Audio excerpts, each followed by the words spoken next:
Hey, what's up? It's Dominic D'Angelo. It's Monday. It's a rumor in Innuendo. We're at adfreeshows.com, scoops.com, and brassringmedia.com. Check it out. But today, we are also now a part of Podcast Heat. Boom! Look at that. So I'm here with Mr. Robert Carpolis, WE Creative _ish. Robert, happy Monday to you, man. Tom, number one, we've always been part of Podcast Heat.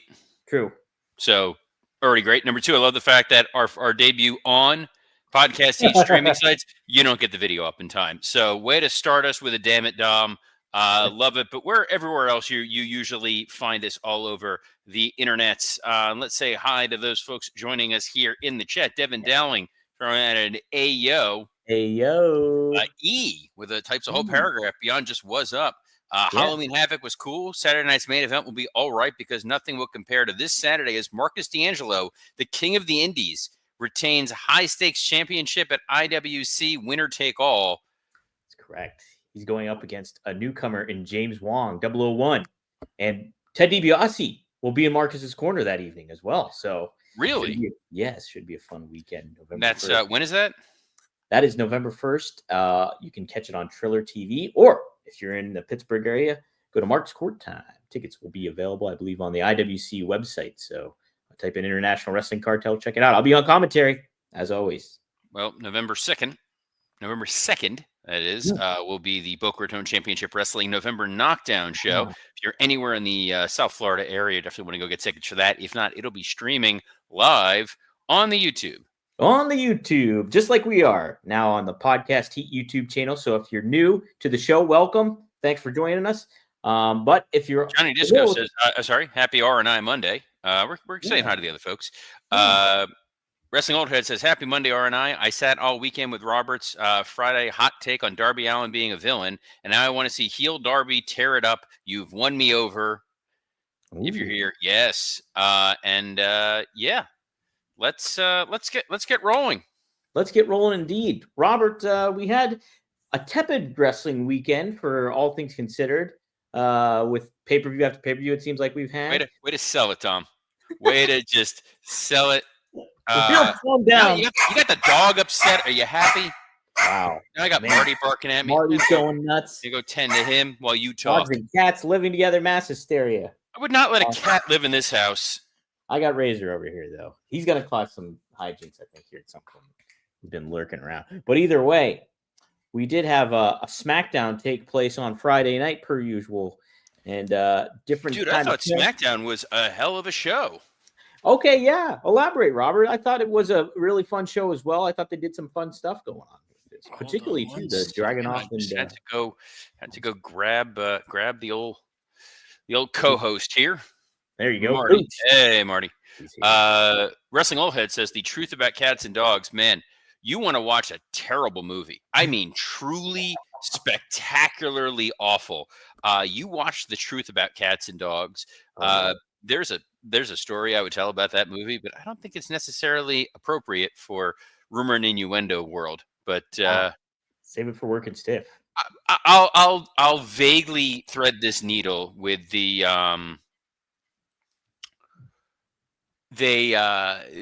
movie came out, and my sister had a sleepover with friends, and this was the movie they had rented, and relatively younger age. And there is a scene in that movie where Jeanine Garofalo's character is enjoying some alone time. Oh, is she watching wrestling? She may have been watching wrestling. And gentlemen, whether you're enjoying some alone time or you're with a cat or dog of your choice in human form, this took just a terrible turn. Whoa. Let's go to the ready coffee. Guys, enter the room dick first. Blue Chew isn't just a tablet. It's a cheat code for your crotch. Stronger, harder, and longer lasting, like someone gave your downstairs a pep talk and a gym membership. Blue Chew is the original brand offering chewable tablets for better sex. And we've got a special deal for our listeners. As always, get your first month of Blue Chew free. Just use promo code RUMOR at checkout. Pay $5 for shipping. That's it. Join Blue Chew's mission to upgrade humanity one thrust at a time. Head to BlueChew.com for more details and important safety information. And we thank Blue Chew for sponsoring this episode of Rumor and Innuendo. Dom, I'm pulling up the old the old notes from Yes. SmackDown, so I can refresh my recollection. Yes. Yeah, what I loved about this show was how important they made every segment feel. It felt, this is one of those kind of booking 101 things, and this is what we sometimes get little frustrated about with our friend Tony Marie Khan, which is, can you explain why every segment is happening? Sure. And if the answer is no, if it's just we put guy A against guy B, we use the old SmackDown randomizer button on the PlayStation 2, here comes the pain game to book something, Great game. you're a little like, huh? It's kind of like, I want to say it was No Mercy, the old WWF No Mercy game, Okay. where it wouldn't identify gender sometimes. And if you had there would be a situation where it was like the male wrestler in a bra and panties match. And you're like, something doesn't seem to be working correctly here. I don't know if that was No Mercy. I don't think that was No Mercy because they didn't have a Braun Panties match on it. I think it was one of those cockamamie, or they were doing like some kind of diva something or other. Yeah. Whatever it was. Anyway, SmackDown opens with this Drew McIntyre situation where we're making a lot of things important and matter. The idea that Jimmy Uso's worry about his brother Jey Uso is bleeding over to what's going on with Cody. The idea that we're seeing some changes in Cody's behavior with what happened last week on SmackDown with his attack on Drew and him calling it out. And then Drew coming out to call it out, like, you guys are going to cheer Cody no matter what. And then how dare you accuse me of attacking Jacob Fatu and laying him out, which then brings in Jimmy Uso, who's mad because not only did Drew invoke Jimmy's name, but he brought up Naomi. Right. Oh, yes. True. All this in one segment. So you're pulling in so many different threads into one small segment.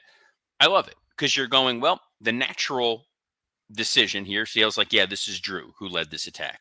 There's the conspiratorial people who are thinking this was Cody who is behind it, and that's where we're seeing this sea change with him. And then the anger of Jimmy being accused of behaving the way that his brother Jay would be behaving. It's one of those things, like, you just take a step back, you sit, you think through it, and you go, this makes a ton of sense. Now, the argumentative person would be like, well, AEW does that to an extent because they jam a whole lot of stuff in. But when it comes to the WWE stuff, it's the little minor story aspects. It's not like weeks and weeks of storyline combined into one total segment. It's just you're tying things together that goes with other storylines to make that distinction. I love that little, it's like someone took a second and thought through it and said, hey, what about this? And how does this impact X, Y, and Z? And I like that. I love the MFTs versus Ray Phoenix and Shinsuke Nakamura. It seems like Nakamura has been slotted into the Andrade slot and the Andrade spot. Yeah, how do you feel about that? It felt like a disservice to him in a lot of ways, I thought. Him being who? Shinsuke Nakamura. Well, I think the problem is, for a while they just weren't utilizing Nakamura. You know, Nakamura is a guy who has enough credibility that you can bring him in, heat him up, put him in a world title picture, and then he can slide back down the card. I think he's at a point in time in his career where I don't think he minds terribly. I think he enjoys still being able to work. He's a guy who, if he retired tomorrow, we'd say Hall of Fame career without issue. So letting him be able to participate in tag matches, he's clearly still enjoying what he's doing. It's a chance to put a spotlight on Ray Phoenix.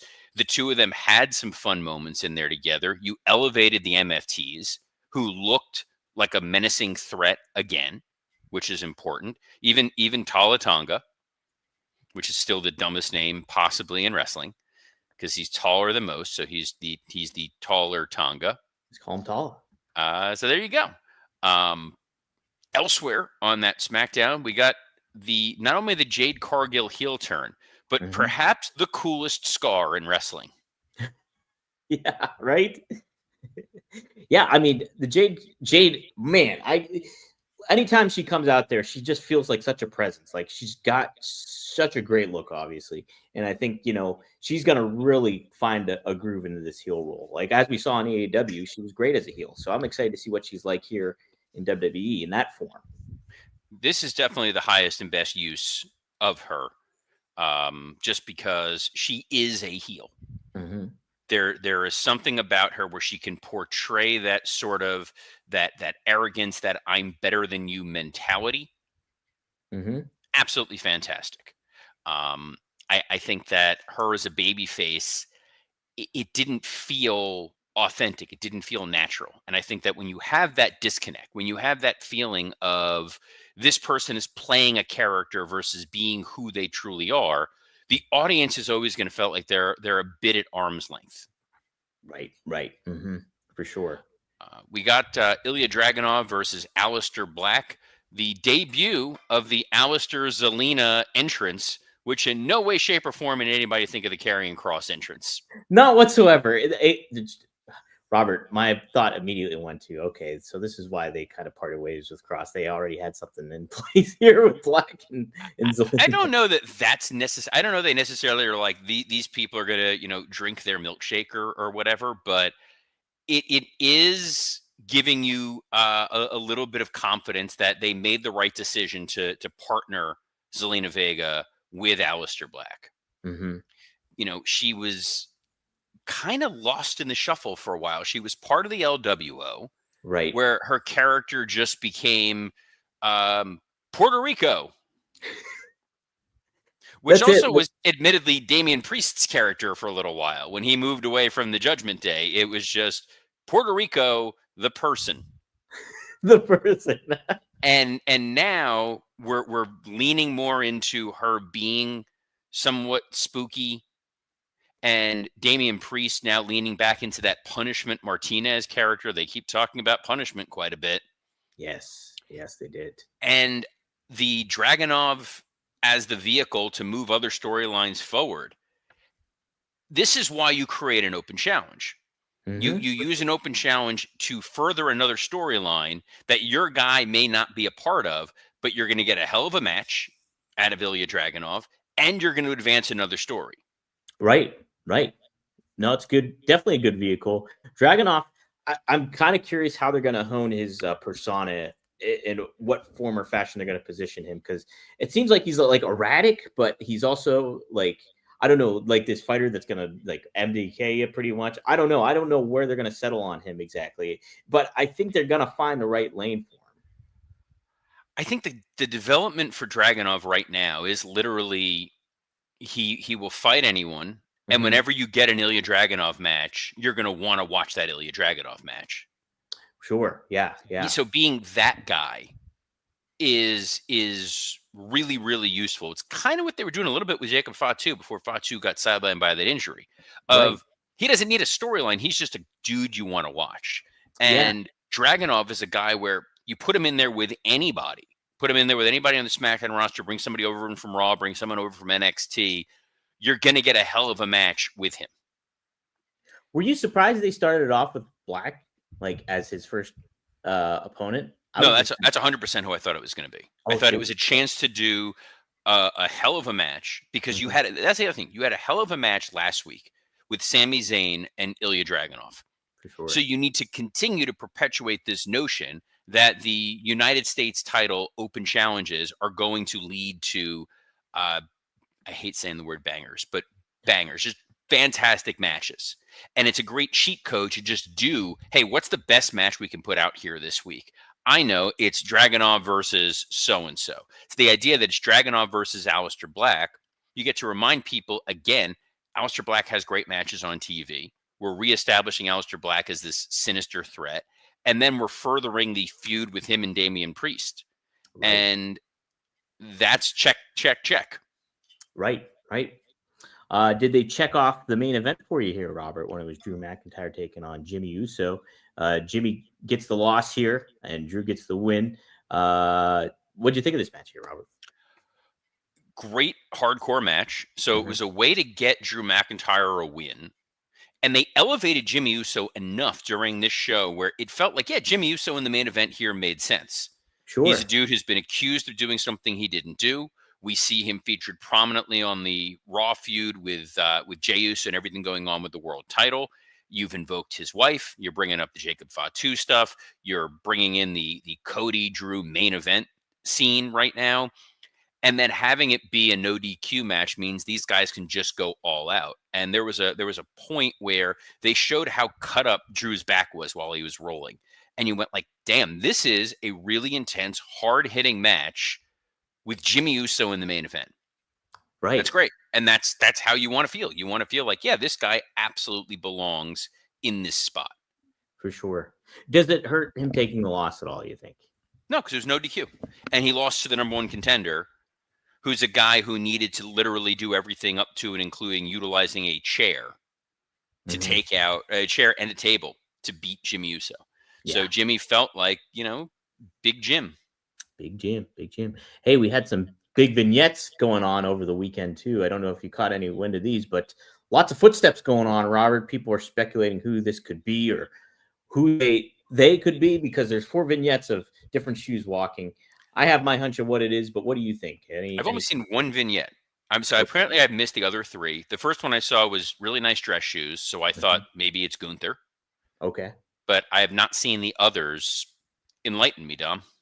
Yeah, there's a couple other ones. One with set of looking cowboy boots, I guess, and maybe another one with a set of sneakers as well. So I'm just thinking maybe the build to Survivor Series. You got Punk, you got Brock, you got maybe Cody or something. Initially, people thought it was Jericho, speculating that this was a Jericho return. It's not Jericho. But I do love that whoever it is going to be the Imelda Marcos of wrestling, where they just have a ton of different shoes at their disposal at all times. That's it, right? But it's, it's simple intrigue. And the great thing about wrestling, guys, is there has never, ever been a wrestling surprise that hasn't over-delivered. Ever. And the audience always rationally responds with, oh, there's a potential debut or return. I'm sure I'm going to have a reasonable answer, and I'm going to be super happy with what it is. Right. Never disappointment. Never. Yeah, just really hot takes that don't make any sense, but only to you, maybe, perhaps, the fan. On the other hand, it's probably Kenny Omega, and this is leading to an AEW invasion of WWE. Clearly, book it, set in stone. Russo confirmed that, bro. Speaking of that, Russo, Billy in the CW, Wait, what? Did you hear this rumor killer here? No. First of all, I've heard a lot of words I don't like hearing. Maybe it's because our first time on podcast heat. I heard Russo news, and then I heard Billy in the CW. And I know we've got time, but we don't have time to get to the Billy in the CW. This wasn't even on the run sheet. I know.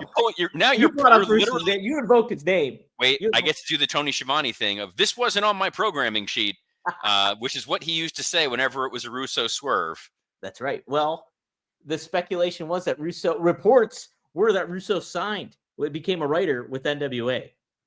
That did not happen. That was actually squashed. The coach actually debunked that. And apparently he is announced for JCW, Juggalo Championship Wrestling, to be a part of their next show. That just got released in the press there. So Russo is back in wrestling, Robert. Bro. When did he ever leave? Bro, I've always been here. Looking. John Cena's going to retire. He's angry. He's going to show up at AEW. He's the new Fuego del Sol, bro. Juan Cena is the dynamite, dude. See, now that's already been done. I know. You got to keep it fresh. And speaking of fresh, it looks like there's some fresh news with Omos. Yes, correct, Robert. Omos had some comments regarding the Seth Rollins turn. Braun Breaker and Bronson backstabbing their visionary. So Omos said this to TMZ. He says, seeing what the Vision did to Seth after carrying that whole group, after putting Braun Breaker on the biggest stage ever, taking Bronson Reed and raising his status up, even taking on Heyman, who had been abandoned by the tribal chief, and even putting him in the platform to get abandoned, stabbed him in the back like that, didn't sit right with me. And I just felt I could offer my services and really do a great job handling it.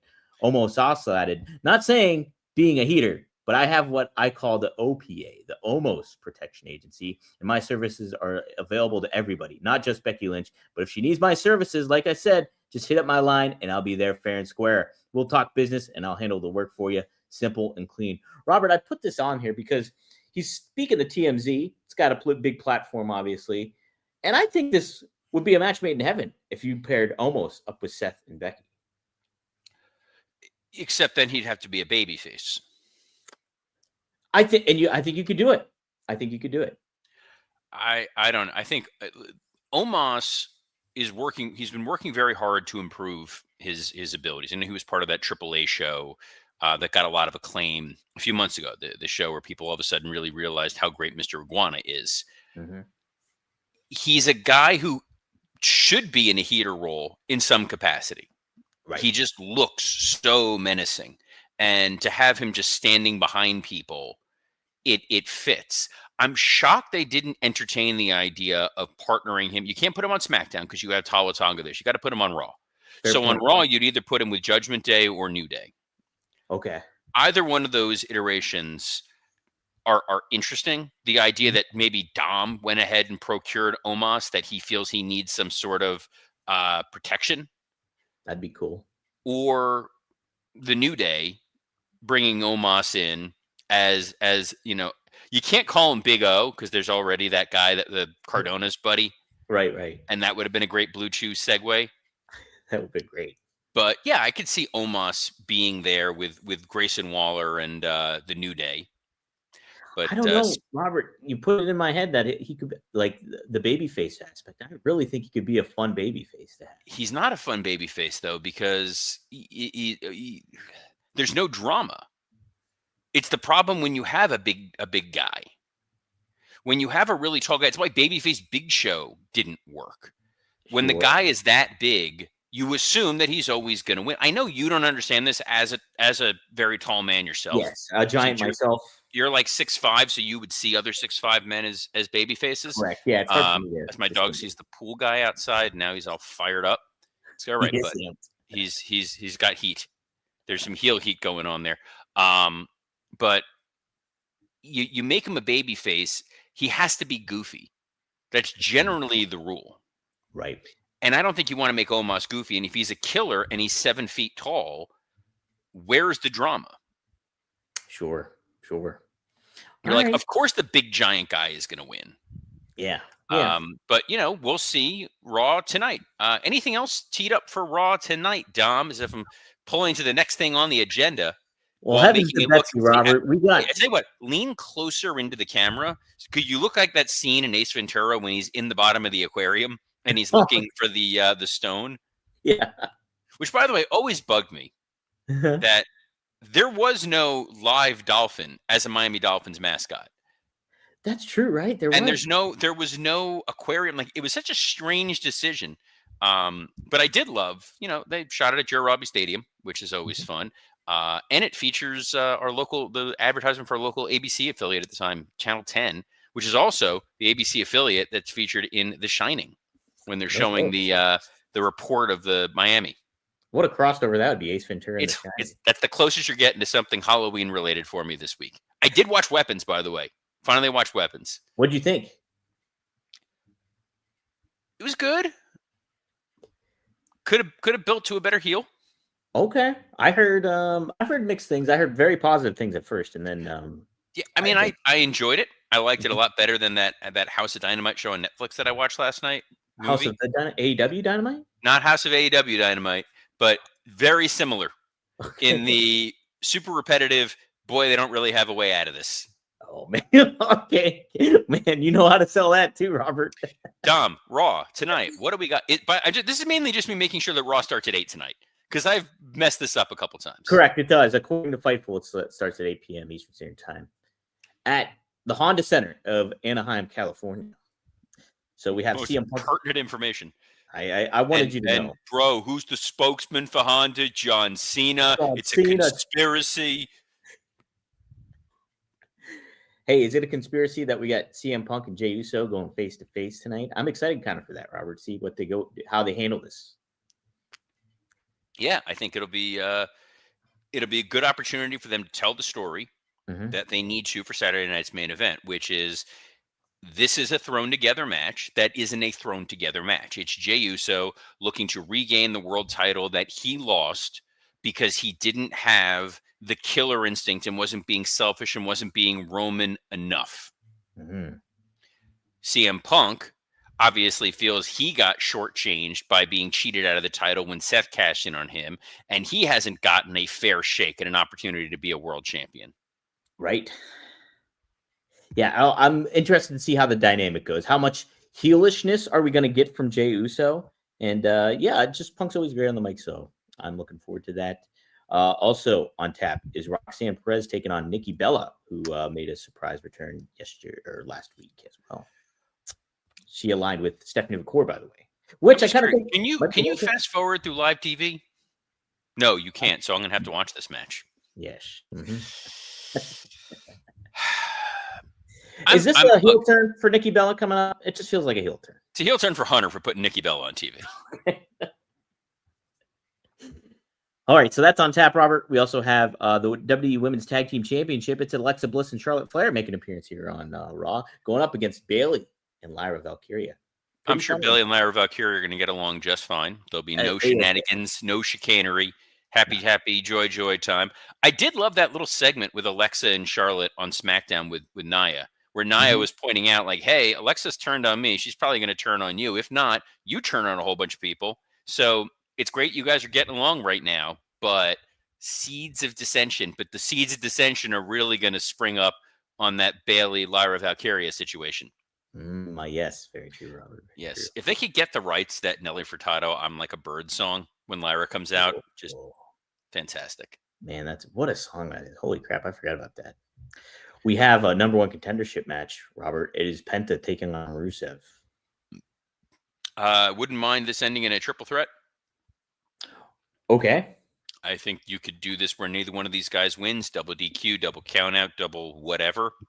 Dirty Dom just takes advantage of it all. Him and Omos. Yeah. Ooh. Okay. See, look at you. You're quite a booker. Mm-hmm. You're selling me on it. And then you do the sling blade thing at the end. That was strange. Is that all we got for Raw tonight? Anything else? That's it, Robert. That's all. All right. Well, that works for me. Look, we're gonna get a Braun and Bronson promo, them being angry about what happened. If I'm pitching something, obviously neither one of them are going after the world title right now. You have babyface world tag team champions in AJ Styles and Dragon Lee. If the idea is that all the power rests in the gold, and if there is no world heavyweight champion and there's a power vacuum, that means whoever holds any gold has power. So Braun Breaker and Bronson Reed going after AJ and Dragon Lee, that could be pretty fun. Would be a fun time. Do you think it's too quick, though, if you're transitioning the titles from AJ Lee to the Bronsons? It's almost like there's a word for it, like a transition champion. Yes. Do you want to put AJ Styles in that kind of position while he's on his near retirement tour? You can build up to it, and there's always ways to do it. Okay. All right. So, we'll see. But one thing we will absolutely see is all of you tomorrow at noon Eastern, as we are on a plethora of platforms, including the WWE Creative_ISH X account, the @Dominic D'Angelo X account, the @SE Scoops X account, the @Podcast Heat X account, and on YouTube on Rumor and Innuendo, ad-free shows, and now on Podcast Heat. Don't do that noise. So on behalf of the man who was too hot to wear sleeves, Dominic D'Angelo, I'm Robert Karpolis. Best of luck in your future endeavors. 48 degrees out, but the Jets are hot, baby.